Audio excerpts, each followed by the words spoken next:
New SEC Cyber Risk Management Rules made easy. SEC approves new cyber reporting requirements for public companies, including a 4-day incident reporting requirement. This is the BreachRx blogcast. The U.S. Securities and Exchange Commission, the SEC, voted 3-2 this past Wednesday to adopt new regulations taking effect in December aimed at enhancing cybersecurity transparency and accountability for publicly traded companies. These regulations will require businesses to promptly report cybersecurity incidents with material impact, disclose their cybersecurity risk management practices, and detail cyber risk oversight at the board level. This will enable investors, as part of the larger market, to reward or punish companies for their cyber practices, particularly if they have a data breach. The new measures have garnered a mixed reaction, with proponents applauding the push for better security practices while others express concern about the additional compliance burden. With over 180 laws globally and more added continually, however, companies take on ever-increasing risk by not proactively preparing for their requirements. Fortunately, the key aspects of the approved SEC rules and its implication for the cybersecurity landscape are readily manageable through a combination of existing best practices and technology automation. The SEC's Cyber Incident and Risk Reporting Framework. Under the new rules, public companies must notify the government and the public within 4 days of determining that a cybersecurity incident will have a material impact on their business operations, revenues, or stock price.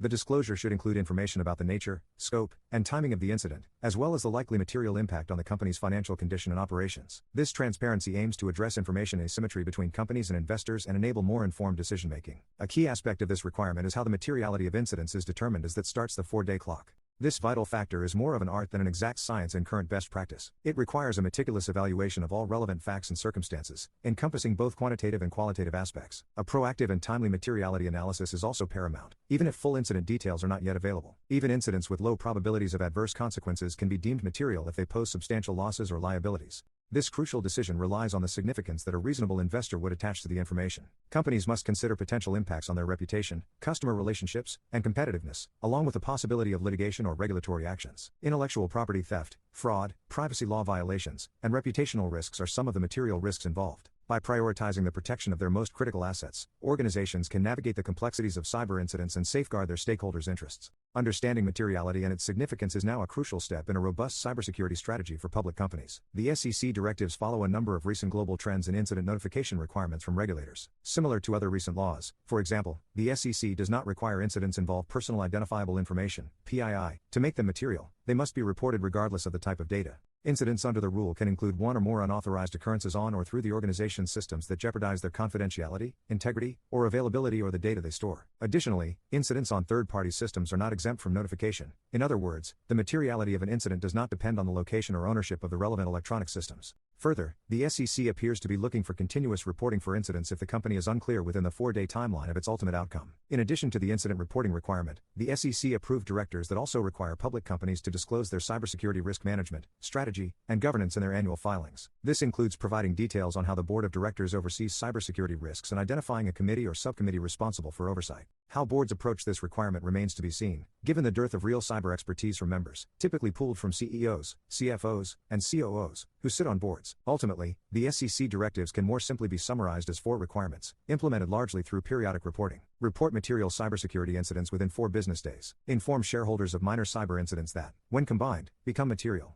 Detail policies and procedures for identifying and mitigating cyber risks. Describe risk governance processes. By making these disclosures mandatory, the SEC aims to encourage companies to prioritize and invest in cybersecurity measures and ensure effective risk management strategies are in place. And with a generous 4-day reporting requirement over the more typical 72 hours of most laws and 90 additional hours over the most onerous, the SEC has clearly aimed for reasonableness in its approach. Some companies, however, remain apprehensive about the directive, concerns and perceived challenges. Despite the positive intent behind these regulations, some organizations and industry stakeholders are still expressing concerns about the potential increased compliance burden and the risk of disclosure aiding cyber criminals and malicious attackers. Businesses argued for a number of exemptions prior to the directive's adoption, including arguing that disclosure of incidents would potentially tip off threat actors, putting law enforcement and national security at risk. In the end, the SEC didn't include an automatic law enforcement exception in its final rule. The SEC did provide a process whereby the U.S. Attorney General may submit a written request for a delay of 30 days, which could be extended, if a disclosure would significantly impact public safety or national security. Additionally, companies are not required to disclose specific technical details of incidents, greatly reducing the risk of aiding attackers.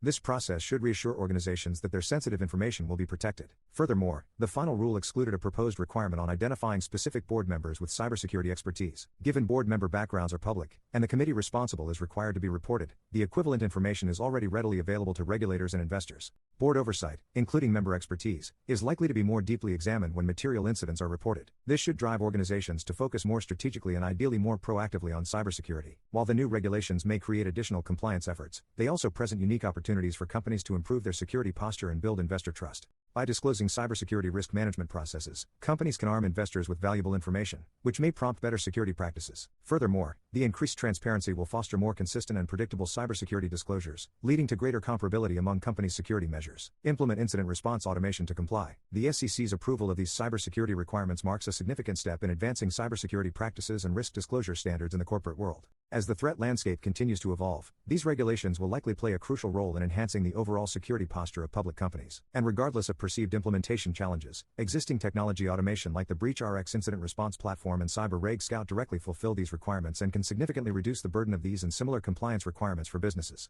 Technology automation can help organizations to comply with this and other regulations by automating incident response planning and testing. Proactive preparation conclusively saves nearly $1.5 million during an average-sized incident response. Similarly, running tabletop exercises and practice simulations delivered a measured savings of $2.66 million per incident. And these aren't the only beneficial outcomes. Incident response automation brings additional advantages beyond covering regulatory notification requirements. For example, it streamlines the ability of teams to collaborate and respond to incidents with greater accuracy and speed, minimizing the impact of incidents and reducing downtime and data loss. It also enables more rapid compliance with the criteria in popular global cybersecurity frameworks, like SOC 2, ISO 27001, and the NIST cybersecurity framework. Ultimately, automation enables organizations to act decisively in the event of a security incident, separate what matters from the non-essential, and prioritize their response efforts across the entire business.